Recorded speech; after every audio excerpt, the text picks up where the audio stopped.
को अस्सलाम वालेकुम। नाज़रीन ग्रामी, अल्लाह ताला ने अपनी मखलूक की इस्लाह और दीनी अहकाम सिखाने के लिए वक्फे से 1.25 के करीब अंबिया सलाम भेजे ताकि वो इन तक अल्लाह के अहकाम पहुंचा सके। मगर बाज कौमें ऐसी भी गुजरी जिन्होंने अपने नबी की तालीमात का मजाक उड़ाया,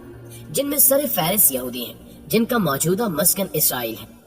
आज दुनिया के नक्शे में इसराइल एक ऐसी रियासत है जो इंसानियत की दुश्मन है और इसमें बसने वाले यहूदी दुनिया के अमन को तबाह बर्बाद करने पर तुले हुए हैं। लेकिन अगर इनकी जाती जिंदगी और रस्म रिवाज को देखा जाए तो हमारे लिए इनको इंसान कहना भी मुश्किल हो जाएगा। आज की ज़ेरे नज़र वीडियो में हम इसराइल और यहूदियों से मुतल्लिक चंद ऐसे शर्मनाक हकायक आपके सामने रखेंगे जिनको सुनकर यकीनन आप इन पर लानत भेजेंगे, और इसके साथ साथ हम ये भी बताएंगे कि यहूदी औरतों को किस तरह जुल्म जबर का निशाना बनाया जाता है। नाज़रीन ग्रामी, कहा जाता है कि जब हिटलर ने हजारों यहूदियों को कत्ल किया था तो चंद यहूदियों को ये कहकर जिंदा छोड़ दिया था कि आने वाली नस्लें इनके करतूत देख सके कि मैंने इनको क्यों कत्ल किया। लिहाजा आज आप देख लें कि दुनिया में जितनी भी साजिशें चल रही हैं वो सब यहूदियों का ही किया धरा है। यहाँ तक कि यहूदियों ने 1948 में एक आलमी साजिश के तहत फलस्तीन पर कब्जा करके इसराइल के नाम से एक अलग मुल्क कायम किया जहाँ इन्हीं की हुकूमत है। दूसरे मजाहिब की तरह यहूदियत में भी बाज दिनों को खसूसी तकद्दुस हासिल है, जैसा कि यहूदियत और बाज ईसाई फिरकों में सबत इबादत का दिन है और इसे यहूदियों के मुकद्दस दिनों में सबसे अहम तरीन समझा जाता है। सबत जुमे के रोज गरूब आफ्ताब से शुरू होकर अगले रोज गरूब आफ्ताब तक जारी रहता है और ये दिन रिवायती तौर पर 3 जरूरी खानों पर मुश्तमिल होता है। गैर आर्थोडॉक्स यहूदियों के लिए जुमे और हफ्ते की दरमियानी रात का खाना सबसे ज्यादा अहमियत का हामिल है और वो इसका खास एहतमाम करते हैं।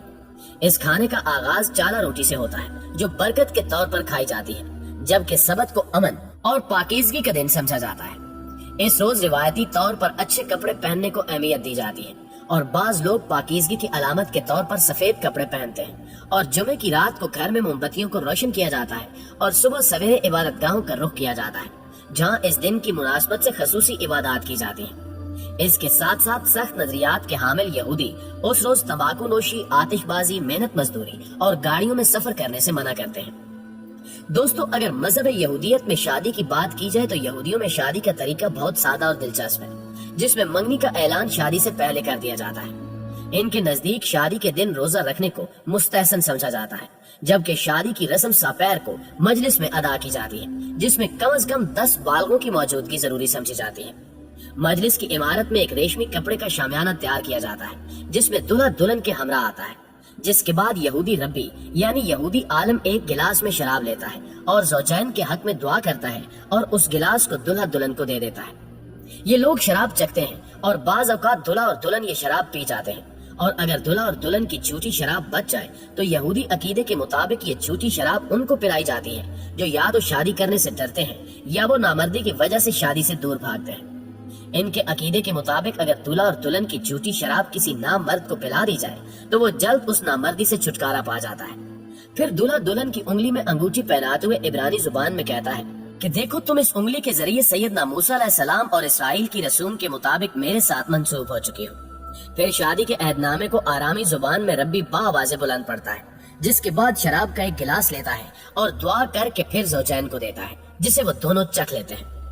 यहूदी मजहब में शादी की बहुत ही आम रस्म गिलास तोड़ना है, जिसमें दूल्हा दुल्हन शराब पीने के बाद गिलास को जमीन पर रखते हैं और दूल्हा गिलास को अपने दाएं पांव से तोड़ता है और सब लोग मजल तूब यानी खुशकिस्मत पुकारते हैं। इस गिलास तोड़ने की वजह यह बयान की जाती है कि यहूदी तारीख पर इन पर जो जुल्म ज्यादतियां हुई हैं, इनकी याद में ही गिलास तोड़ा जाता है ताकि शादी के इस पुरमसरत मौके पर भी उस जुल्म ज्यादती को याद रखा जाए। जबकि बाज यहूदियों के नजदीक इस गिलास तोड़ने का मकसद ये है कि गिलास के टुकड़े ये बताते हैं कि ये दूल्हा दुल्हन कब तक शादी के बंधन में रहेंगे, यानी इनकी शादी कब तक कायम रहेगी।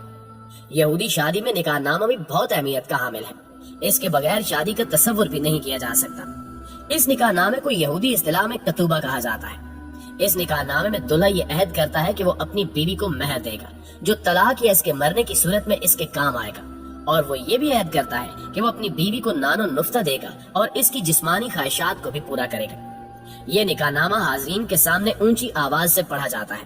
ताकि लोग इस निकाहनामे की इबारत को सुन सके और इस पर गवाह बन सके। यहूदी इसे बहुत कीमती और मुबारक ख्याल करते हैं, इसलिए इसे बहुत खूबसूरत अंदाज में फ्रेम करवा कर घर में लगा दिया जाता है। बाकी इल्हामी मजाहिब की तरह यहूदियत में भी औरत के महर का तस्वर मिलता है, लेकिन यहूदी कानून में महर को औरत का मुआशी हक नहीं समझा जाता, اس لیے اسے اتنی اہمیت بھی نہیں دی جاتی۔ اسی وجہ سے یہودی قانون میں اس کا تذکرہ اشارتاً تو ملتا ہے مگر صراحتاً اس کا ذکر نہیں ملتا۔ بائبل میں بھی اس مہر کا ذکر اشارتاً موجود ہے، جس کا ترجمہ کچھ یوں ہے کہ اگر کوئی مرد کسی کنواری کو جس کی نسبت نہ ہوئی ہو پھسلا کر اس سے مباشرت کرے تو وہ ضرور ہی اسے مہر دے کر اس سے بیاہ کرے، لیکن اگر اس کا باپ ہرگز راضی نہ ہو تو اس لڑکی کو اسے دے تو وہ کنواریوں کے مہر کے موافق اسے نقدی دے۔ ناظرین، یہودیت کے ازدواجی نظام پر نظر ڈالی جائے تو معلوم ہوتا ہے کہ ان کے یہاں عورت کا مقام نہایت پست ہے، اور اس کی وجہ یہ ہے کہ حوا نے آدم کو ممنوع پھل کھانے پر اکسایا اور اسی وجہ سے وہ جنت سے نکالے گئے، اور اسی بنا پر عورت کو مرد کی غلامی اور حیض جیسی ناپاکی اور حمل کے درد کی سزا ملی۔ اس کے علاوہ یہودیت میں عورت کی شادی خاوند کی خدمت اور اولاد پیدا کرنے کے لیے ہے، اور اگر کسی کے ہاں کئی سال تک اولاد نہ ہو تو وہ بلا جھجک دوسری شادی کر سکتا ہے، اور اس کام کے لیے اسے اپنی بیوی سے کچھ کہنے سننے کی ضرورت نہیں ہے۔ اسی طرح نکاح کے قانون کی طرح طلاق کا قانون بھی یہودی روایات میں عورت کی مظلومیت کی داستان سناتا ہے، یہاں تک کہ یہودی مرد جب چاہے چھوٹی سی لغزش پر طلاق دے دیتے ہیں، اور ان کے مطابق ان کو یہ حق مذہب نے دیا تھا۔ یہودی شریعت میں جب ایک عورت کی شادی ہو گئی تو پھر وہ دوبارہ شادی نہیں کر سکتی، یا اگر کسی یہودی عورت کو اس کے شوہر نے طلاق دے دی تو وہ پھر بھی دوبارہ شادی نہیں کر سکتی، اور نہ ہی کسی مرد کو اس سے شادی کرنے کی اجازت ہے۔ اگر کسی عورت کا شوہر مر جائے تو اس کے لیے یہودی قانون میں یہ حکم و رواج تھا کہ وہ اپنے شوہر کے بھائی سے شادی کرے، اور اس شادی سے ہونے والا پہلا بچہ بھی اس کا نہیں بلکہ اس کے مرحوم بھائی کا شمار ہوتا تھا۔ اگر اس کے شوہر کا بھائی شادی کرنے سے انکار کر دیتا تو پھر اسے شادی کرنے پر مجبور کیا جاتا، اور اگر وہ پھر بھی نہ مانتا تو اس کو عمر بھر ذلت کا سامنا کرنا پڑتا۔